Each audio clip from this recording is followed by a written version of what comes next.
When I bought my house in 2019, it felt like a bit of a Jeremiah moment. The stats in Baltimore City for home values, neighborhood safety ratings, walkable proximity to banks or libraries or grocery stores, and post offices were all scant. The decades of disinvestment and redlining had taken their toll, and my neighbors were still living in the upheaval of those injustices. But I was captivated. I was captivated by the promise of renewal that I was seeing in my neighborhood, Greenmount West. I was captivated by the people I know who stayed because it was their home. They never believed that it didn't have a future. I was captivated by the ones who moved in during the 90s and the early 2000s to build an artist community in old factories and warehouses, or by first-time homeowners like myself, who saw a previously vacant home as an opportunity rather than a liability. Rebuild Metro's investment in communities like mine, along with Oliver and Johnston Square, were paying off. Hope attracts hope. The spark of restoration in the eyes of my neighbors reminds me every day that nothing is lost. The gardens that are growing, the children that are playing, the murals on the sides of row homes, the elders sitting on their stoops in the cool morning air, the drum lines at our back-to-school block party every September. All of them show me life is here, in a place where I heard whispers over and over again that no life existed. I'm finding comfort too in the renewal in my neighborhood while my heart has fallen apart because of Michael Britt's sudden illness and death. I hope you are finding some solace in the midst of this unthinkable loss. This is my first Sunday back in this sanctuary since Michael died. I have been so anxious about returning to this place because this entire sanctuary reminds me of him. I can see him sitting in his favorite rocking chair in the back near the narthex. I can hear him teaching the confirmands about the organ. I can feel his warm handshake during the passing of the peace. And yet, I believe that what I need right now is to be in this room, here, with all of you. I can't begin to assume what you might need in your grief or what you are feeling right now. Whatever it may be, I want you to know that you and your grief are welcome here, right now, in this congregation, in your body, in your mind, in your heart, in your spirit. You may remember that 2 weeks ago, Andrew spoke during the announcements about the Credo's Pastors Conference, the one that I was delayed to attend for 3 years due to COVID. This is why I was not here last Sunday. Credo means I believe in Latin. It is the first word in many of the creeds from the early church, and I spent a week contemplating belief, but not about theological or religious belief. I spent a week contemplating all the layers of well-being that are needed for a full, balanced life as a person and a pastor. It was a gift of grace and rest at a time when my heart was aching, and I wanted to be with you all so much. My heart is still aching and angry, and I know it will be for a long time. I imagine yours might be aching and angry for a long time too.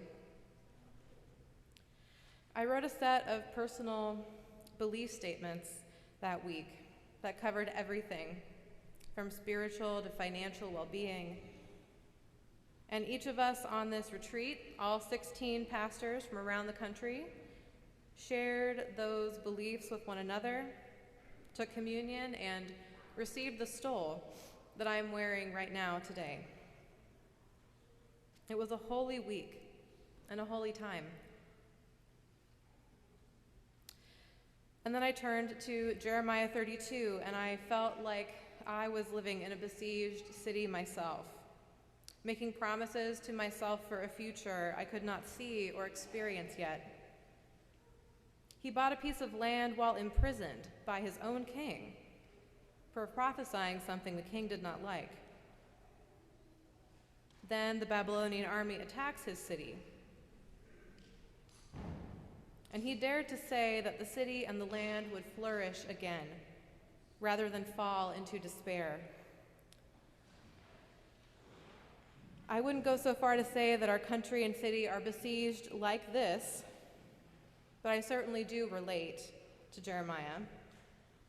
I know my heart and spirit have felt attacked from all sides when Michael fell ill and died. I could hear God saying to me last week while I was away, "Come and dwell with me. Come and believe that life will come back to you, that life will come back to your congregation."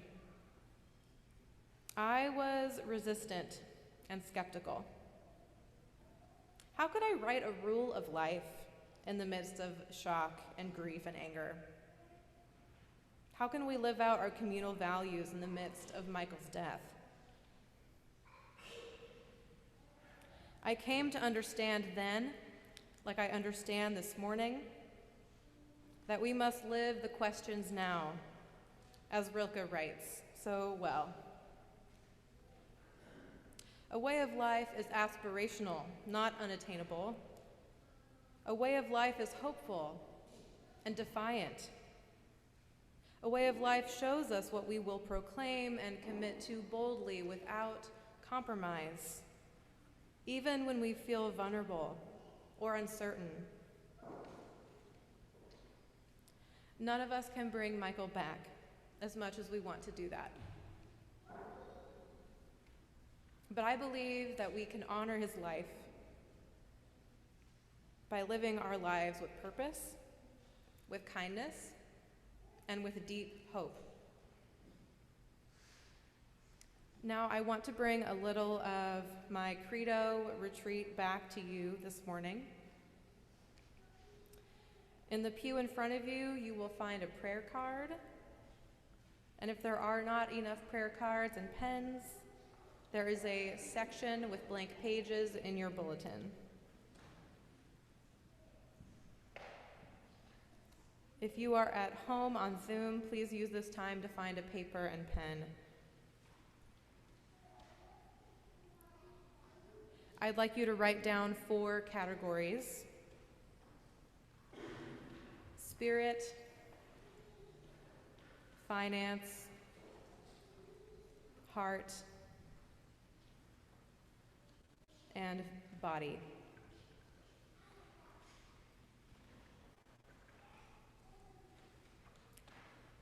We will spend the next 5 minutes writing down what values guide us in our life personally.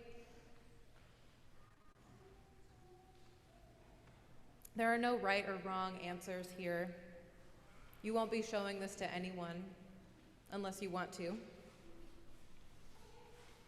As you reflect on these categories, imagine that you are a bit like Jeremiah, making promises to yourself for a better future, for believing that a war-torn city and a grieving congregation can flourish again. You will know that the 5 minutes are up when the music for the sermon hymn begins. Amen.